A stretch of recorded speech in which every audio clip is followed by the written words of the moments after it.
Hey everyone, welcome to Bald Guy Money. In last week's video, I laid out my arguments of why I think $1,000 per ounce silver is an unreasonable expectation, and I supported all of my arguments using math. Now, some of the comments challenged my methodology and some of them challenged some of my assumptions that I used in order to come to that conclusion. And since Bald Guy Money is all about discussion and debate, I am going to address some of the challenges from the comments section of that video right here in this video. As always, if you like this content and you want more people to see it, please let YouTube know by clicking the like button at any time during the video. And a heads up for everyone watching, there will be a special announcement at the end of this video today, so please make sure to watch to the very end for the special announcement. So just a quick recap on what I said in that controversial video, and what my argument boiled down to is that I doubt that silver can reach the necessary market cap in order to give us $1,000 per ounce silver. Now, this last week was a good week for silver. It even overtook Google to reclaim the 5th position on the list of largest assets in the world. And guess what? I still think silver at this price is massively undervalued. So before you start sharpening your knives, just know that most of us here agree on the most fundamental characteristic about silver price, and that is it is too low. But there's a lot of space between $23 an ounce and $1,000 an ounce. And the first criticism of $1,000 per ounce silver I want to address in this video is the most obvious one. And that's what I call QE to infinity, or never-ending inflation. Here's a comment from Garrison Wall. And there were many comments like this saying that $1,000 silver is absolutely possible in the event of hyperinflation. And I'm kind of paraphrasing Garrison's comment here. And let me start by saying that I 100% fully agree with this comment, but that my calculation, and you can see it here, which said the price of silver has to increase 47 times from where it is today to reach $1,000 per ounce, is meant to cover our current paradigm, meaning a situation in which paper silver is traded in derivative form and a dollar buys whatever it is a dollar can buy today. And that's how I have approached this question, and why I felt it was important to demonstrate that it is not likely to happen due to the enormous amount of money, to the tune of $55 trillion, it would take to get us there. Because if we look at a couple more comments from the video, and here they are, this video was really made for people like this. And please don't understand that I'm trying to laugh at these people or make fun of them, because these are absolutely good people, and I even had a richer conversation with them in the comments section. But what these people believe in is they believe in super high price targets for silver and gold, which will in turn make them filthy rich, allowing them to retire in luxury. And I have to stress that these are good people, but if you watch enough nonsense on YouTube, the problem is that you really start to believe it. And believe me, nobody wants to believe some of the nonsense price targets that are bouncing around on YouTube more than me, because it would mean that if we were to hit those targets, I would be living in the lap of luxury. But as I have demonstrated using math time and again right here on this channel, it's that number one, gold is fantastic for preserving wealth, and number two, silver is an amazingly undervalued commodity, a commodity that has had value for all of recorded human history, and a commodity that I think has a higher price upside versus gold, meaning that you can actually build and grow some wealth with silver better than you could do with gold. Building on that, I even showed this price range in real dollar terms. Here it is, from 88 to $116, which I thought was a maximum realistic price range for silver to hit should we be able to see the true value of silver realized. Now, based on some of the math I had done earlier on in the video, that led to this interesting exchange.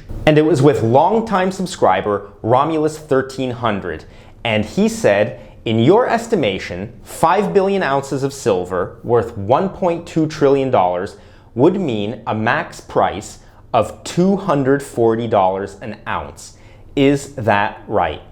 Now, how I interpreted this is if my base assumption of 5 billion ounces of silver existing is correct, and we were to eliminate all of the paper derivatives, meaning bankers could no longer sell silver that doesn't exist, and the current market cap of $1.2 trillion, actually today it's $1.3 trillion, but let's go with $1.2 trillion, stays in silver, divided amongst all of the 5 billion ounces evenly, of course, that exist, then silver would be valued at $240 an ounce.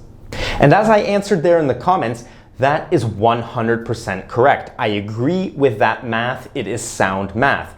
But why my estimation doesn't go that high, and I stated it in that last video, is because I'm assuming some selling pressure around the $100 price per ounce level, as well as a lot of paper trading money, so money that is existing in the derivatives market, to disappear once silver contracts have to actually be settled with physical silver. Moving on to the best criticism of my methodology, here it is.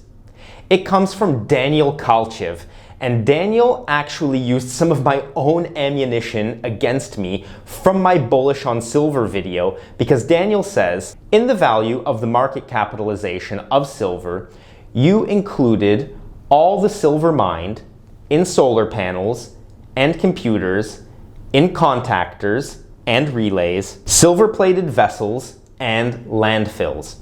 Importance for the price of silver during a banking and financial panic: how much is the available monetary silver or investment silver too? Okay, so I'm assuming here what he's saying is how much is there in monetary and investment physical silver.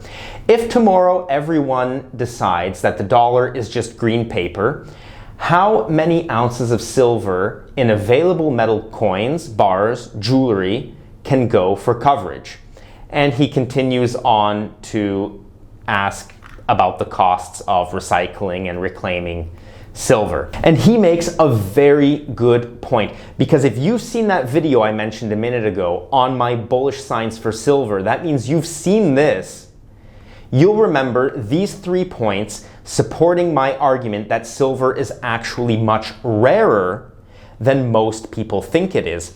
Specifically point 3, which states it is not recycled or reclaimed as often as gold. So thank you, Daniel, very much for bringing this point up. And although I don't think we will ever return to a system where silver and gold are used as the main medium of exchange, I do, of course, think they have eternal value as hard monetary assets. Now, I don't want to seem dismissive with my answer, because I partially agree with you. There could be some temporary upside versus that range that I gave as a result of exaggerated scarcity of silver that was not taken into account in the calculation that I've given. So I totally give you that point, but I do want to address it and answer your question this way.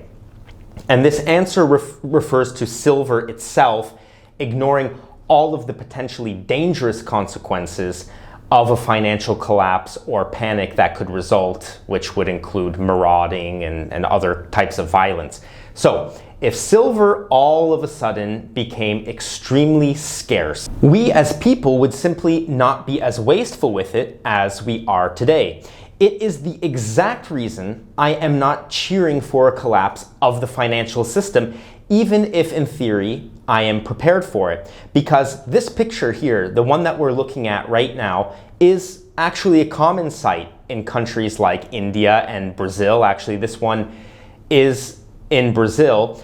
And what we're looking at is people picking through garbage looking for metal to scrap or things they can sell or use. And I suspect this would become a common sight in every country around the world if such a financial panic or collapse actually happened. Because of course we know as prices rise, certain behaviors in an economy, for example, picking through the garbage, looking for things where you can reclaim or recycle silver from, become actually worth your while to spend your time on. So I give you my word right now, Daniel, and to all of my viewers out there that I will do a future video on silver recycling and reclamation, and that we will quantify the amount of silver lost, how it is recycled and reclaimed, and how much is potentially lost forever. So you have my word that I will cover that topic in the future, because I think that's a very interesting topic that we can use to build out more on some of these price targets that we're discussing here on the channel. Now, I want to thank everybody out there who supplied the comments that made it possible for me to make this video, and for all of you out there who are trying to keep me accountable to the message that I'm putting out there, because it's important to question and challenge people who are putting this kind of content out there. So again, I'm not afraid of these challenges. I'm willing to step up to the plate and answer all of the questions, again, just as long as they're asked in a respectful way. So, you know, some of the more wild questions, you will not be ever featured on this channel.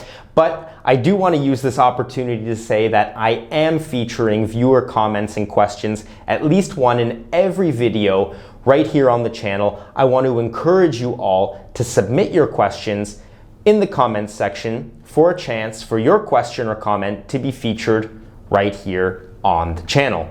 And now, I just want to make that big announcement that I alluded to at the beginning of the video. And the announcement is that I am currently working on a downloadable calendar that comes with a Microsoft Excel file. The calendar and file will allow you to set your stacking goals for 2023, and the Excel file will actually help you track your purchases and prices paid for precious metals. And there will be more on this coming in future videos, but I do want to ask you all right now to use this opportunity to let me know what you'd like to see in the calendar, as well as what features you'd like to see in the Excel spreadsheet to help you track and set your stacking goals better for 2023. I am taking your suggestions in the comments section, so please let me know what you would like to get in the things that I am going to be supplying for all of you out there. Thanks again for watching. I really appreciate it. Take care of yourselves and take care of the people around you. And until next time, goodbye.